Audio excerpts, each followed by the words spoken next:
Welcome back to ReadingBear. Today, we will take a look at some new I Don't Work Here Lady stories. And if you enjoyed my content, please don't forget to subscribe to my channel and post some bear emojis in the comments.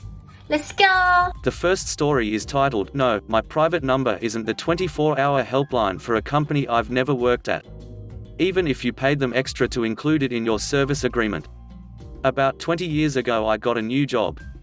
Turned all keen and excited, and one of my first tasks is to fix someone else's comprehensive duck up as quickly and quietly as possible.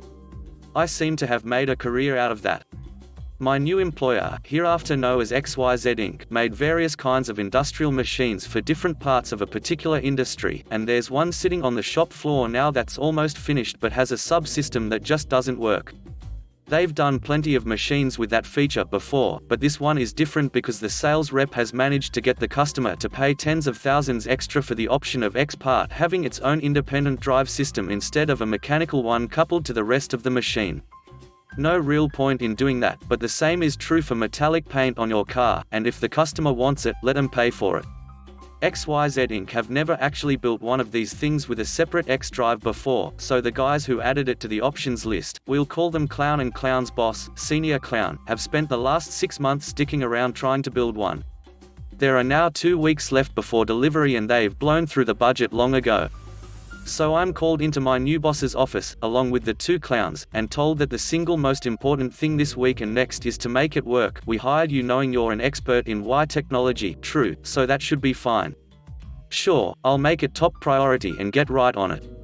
Senior Clown assures me that it's basically good to go, just needs some fine-tuning. So I look at the machine. There is zero possibility that what they've done can ever be made to work, literally nothing is salvageable. I can't go into the technicalities without giving clues to the industry and the identities of the guilty, but for a non-technical analogy, imagine someone is tasked with making an omelette. And they decide to do it by mixing breakfast cereal with beer and then setting it on fire. For some reason that doesn't work, so they get a different cereal and more expensive beer and set fire to that. Rinse and repeat for 6 months while assuring the high-ups and end customer that the build is going well. Honestly, their solution needed to break the laws of physics to even come close to working and was basically an exercise in filling the scrap bin. So I report this as tactfully as possibly to new boss, causing Senior Clown to hate me with the fire of 1,000 suns. I quickly learned he hated being caught out. Clown was actually a lot more chill, just utterly hopeless at 90% of his job. What Senior Clown thought they were going to do to meet the delivery date without having someone else build a working one, I never found out. "Fix it," says new boss, "the machine has to ship on XX day at the latest. Buy whatever you need, just make it work." So I did. Completely re-engineered the mechanical and electrical system and programmed the extra control gear from scratch in 2 weeks. No time to experiment and optimize, so I went with parts from suppliers I was 100% familiar with and built in plenty of spare capacity if there was any doubt. For example, there was a component where I could use a product range that I knew well, but it wasn't suitable for the chemical environment on the machine. I could try a new similar product that was chemical proof, but that I hadn't used before. 10 days to go, you said? I used the older type and put them in chemical proof boxes. Takes bit more space, but I can spec the stuff in confidence and move on. The thing was done and worked okay, and off it goes to the customer on the due date. After that, the separate drive was taken off the options list, because Senior Clown wasn't going to use my system, even though it was just a case of ordering duplicate parts and following the build manual I'd written as I went, and they knew the Clown Tech version wouldn't work. Scan forward about 3 years and XYZ Inc. was taken over by someone else and merged into another firm. New management decide that a couple of market segments aren't things they want to be doing anymore, including this type of machine, and get out of the business.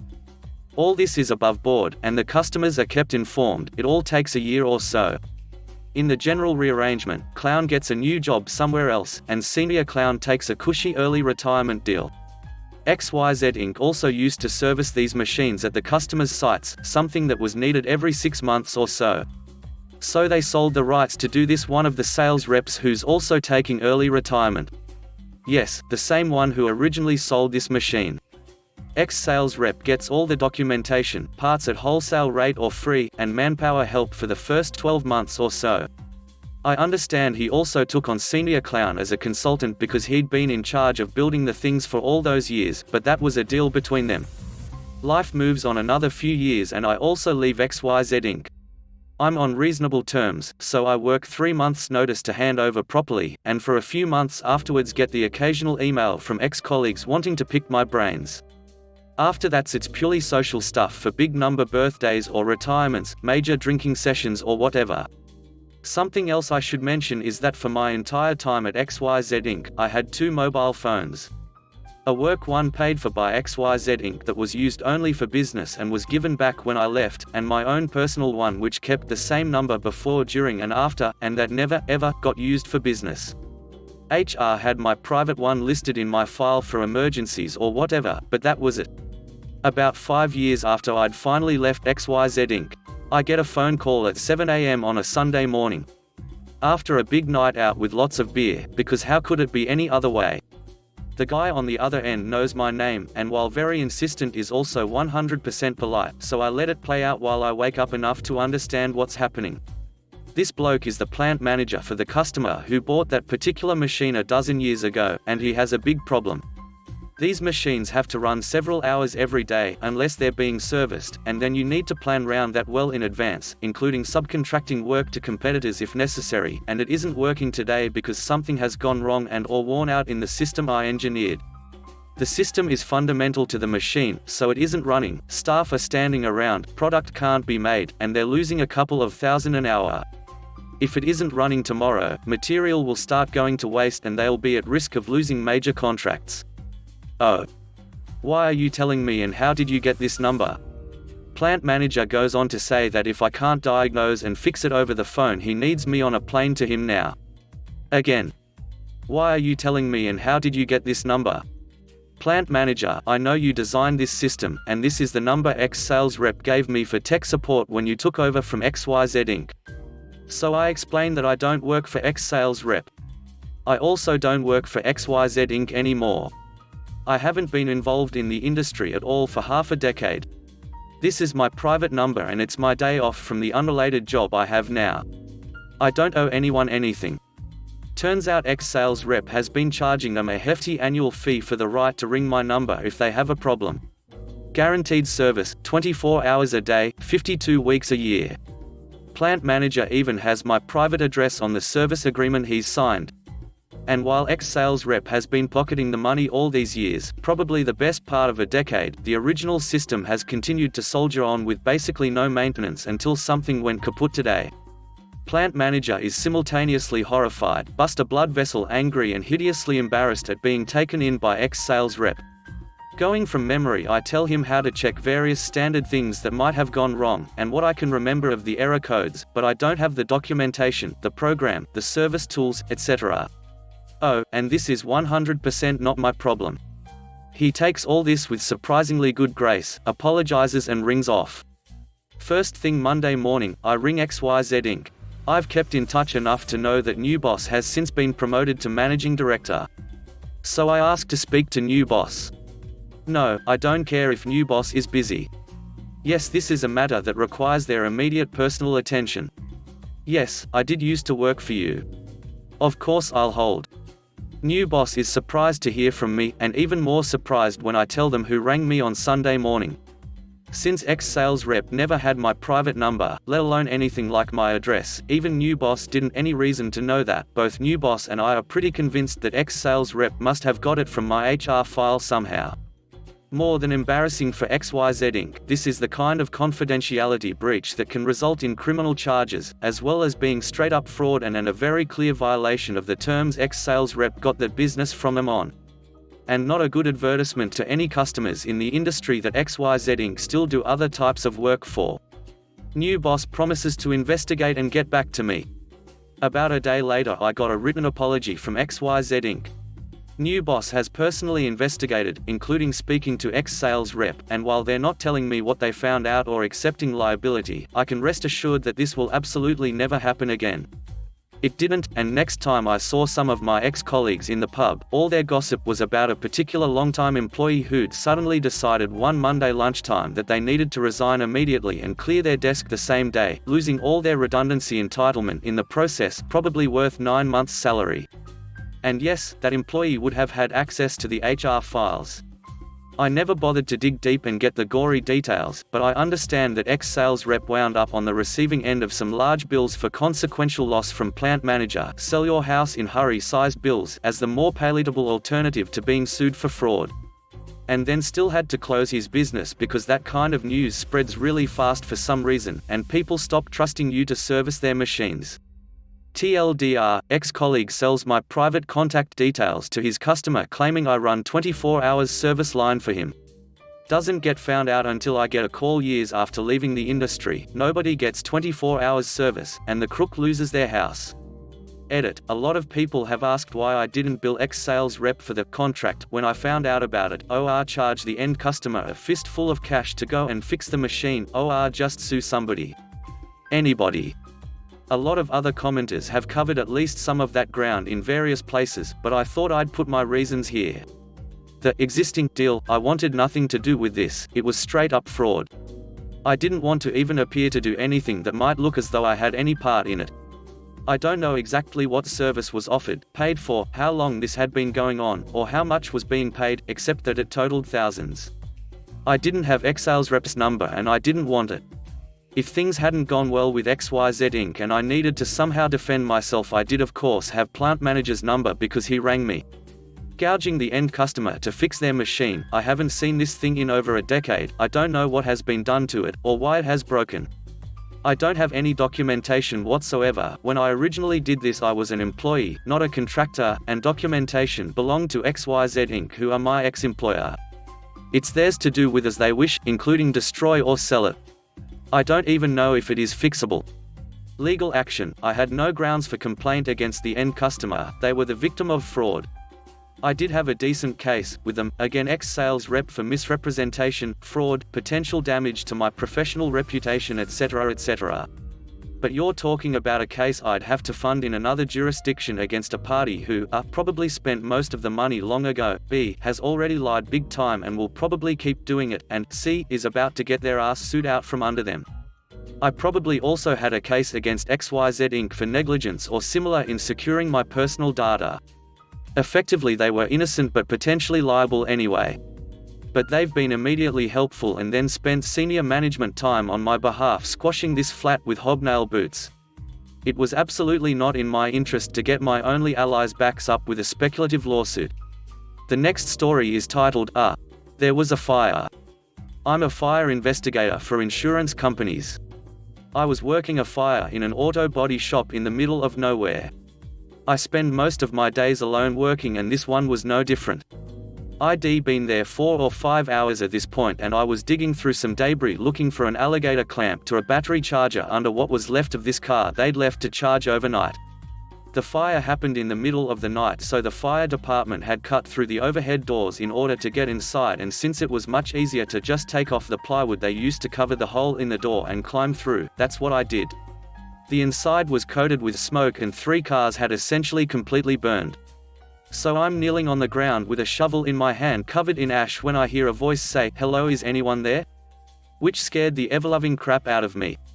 Being alone for hours in a dark burnt building can leave you a little on edge. I get up from what I was doing and there's a lady standing about 4 feet away from me. She looks me up and down and says, "What happened here?"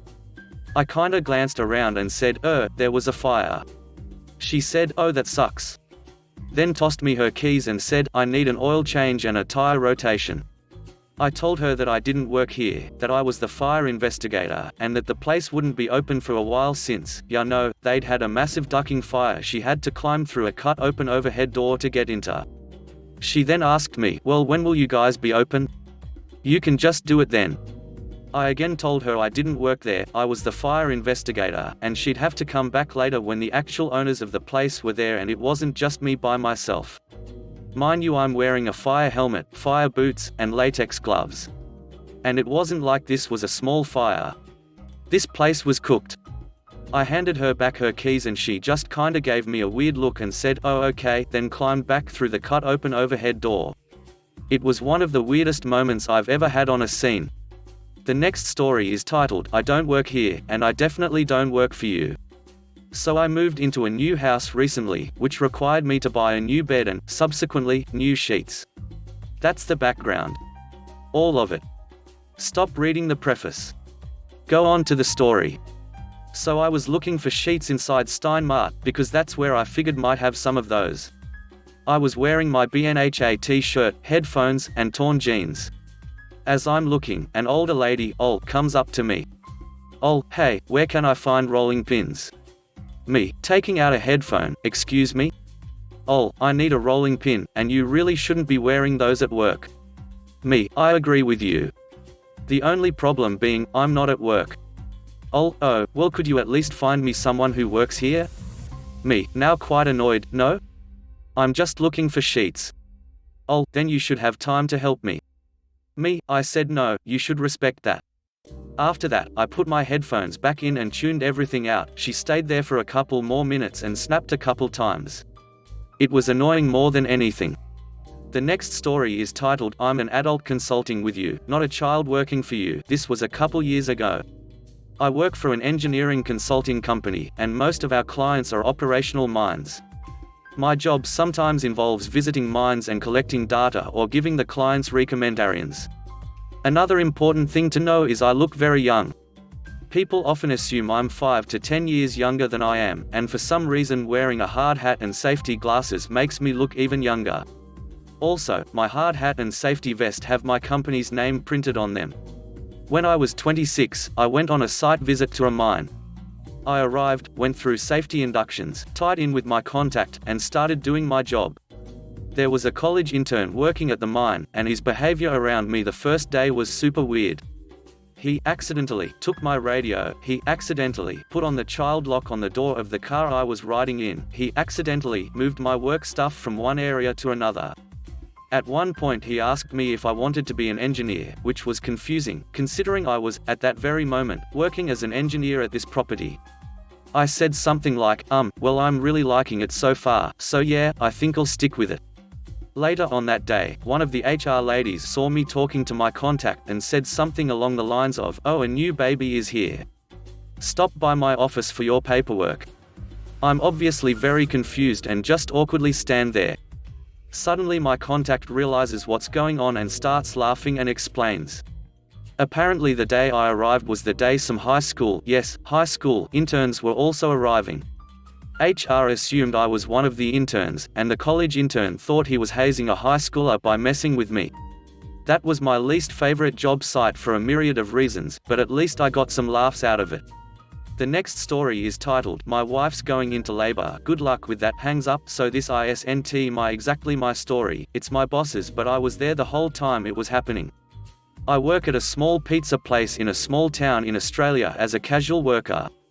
This happened about 3 months ago and I had been working here for a while now, so some odd things had happened, but not as weird as this.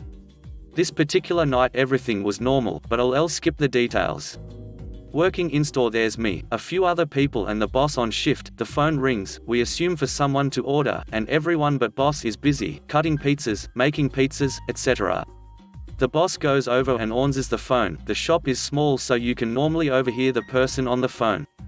"Hello, thank you for calling, store name, boss name, speaking, how can I help you tonight?" The customer talks, then I overhear the boss sounding quite concerned reply, "Sorry sir, can you please repeat that?" Me being the nosy person I am, I walked around the corner and she noticed me and put the phone on speaker so I could listen to whatever was going on. I said, "I need someone over here right away, it's happening now." I assumed it wasn't a prank call at this point, which we get way too often, because he sounded generally distressed. This to which my boss replied, "Sure sir, what pizzas can I get for you?" There was then a pause for a few seconds and the guy yelled into the phone, "Are you serious? I need an ambulance now, my wife is going into labor and the baby is coming right now." My boss, obviously not knowing what to say, just quickly blurts, "Good luck with that sir," and immediately hangs up. So basically this guy called the pizza store instead of calling the emergency services. My only guess is he had us and them on speed dial, but to this day neither me or my boss knew if he got to the hospital with his wife on time. The next story is titled, Lady Thinks I Work at Disney Because I Was Trading Pins with My Daughter. So my family is very fortunate to live very close to Disney World. Every year when they have their Florida residence 4-day passes we go. This year my daughter and I decided to try pin trading. Our first day we stopped outside of the entrance to Disney to use the bathroom. I waited outside with my 2 daughters, 3 years and 6 months, and decided to practice how to do the pin trading with my 3-year-old while we waited for my husband to come out. Let me also say I looked nothing like how the cast members at Disney looked. I had a Winnie the Pooh tank top on, black shorts, a Disney lanyard with pins, and on my back I had an eater bag full of pins I didn't plan on trading. I also had 2 strollers in front of me. No one should have mistook me for a cast member. After doing some mock trading with my daughter, a little boy probably around 8 asked to look at my pins. I showed him the ones on my lanyard, since I keep all my pins I want to trade on there. He didn't seem too interested in the pins on my lanyard, but soon noticed my eater bag. Boy, can I see those pins? Me, sure, but I don't want to trade these. I show him the pins in my bag and say again how I don't trade those. He soon spots a Nightmare Before Christmas pin that's actually my husband's. My attempt of trying to get him into pin trading too. Boy, I want this one. Me, I'm sorry, that one isn't mine to trade. You can pick any of these. I motioned to my lanyard, while trying to now keep my 3-year-old from running off into the park. I soon noticed the kid's mum coming towards me. I was a little relieved, hoping she would pull him away from me. Mum, oh, are you trading? How fun. Boy, Mum, I want that one, and she won't trade with me. Mum, well she has to, it's Disney's rules. At this point my anxiety had taken over. At Disney, the cast members have to trade their pins with anyone who asks to trade. Other guests do not. I sigh, trying to calm myself down. Me, the cast members have to trade, but I do not. He can trade one of the ones on my lanyard, but my bag holds the pins I don't want to trade. Mum, you're not an exception to the rule. Trade with my son or I'm going to report you to your manager. Me, do you seriously think I'm a cast member? Mum, you were just trading with that little girl, so it's obvious you are. Me, I was just practicing trading with my daughter. Mum, wait right here. I'm going to get your manager and we'll settle all this out. I didn't say anything, I was so dumbfounded. I'm here struggling with a 3-year-old and a baby, and she thinks I'm working? All I could think is maybe she didn't actually think that? Maybe she was just trying to manipulate me to trade with her son. I don't know. My husband came out of the bathroom before she came back. I wasn't going to sit there waiting for her. Lucky Disney is big enough that I didn't see her the rest of the day. I'm still so confused, but at least it didn't get violent, and I was able to enjoy the rest of the day without anyone else thinking I was working there. If you enjoyed the video, please subscribe to the channel and post some bear emojis in the comments.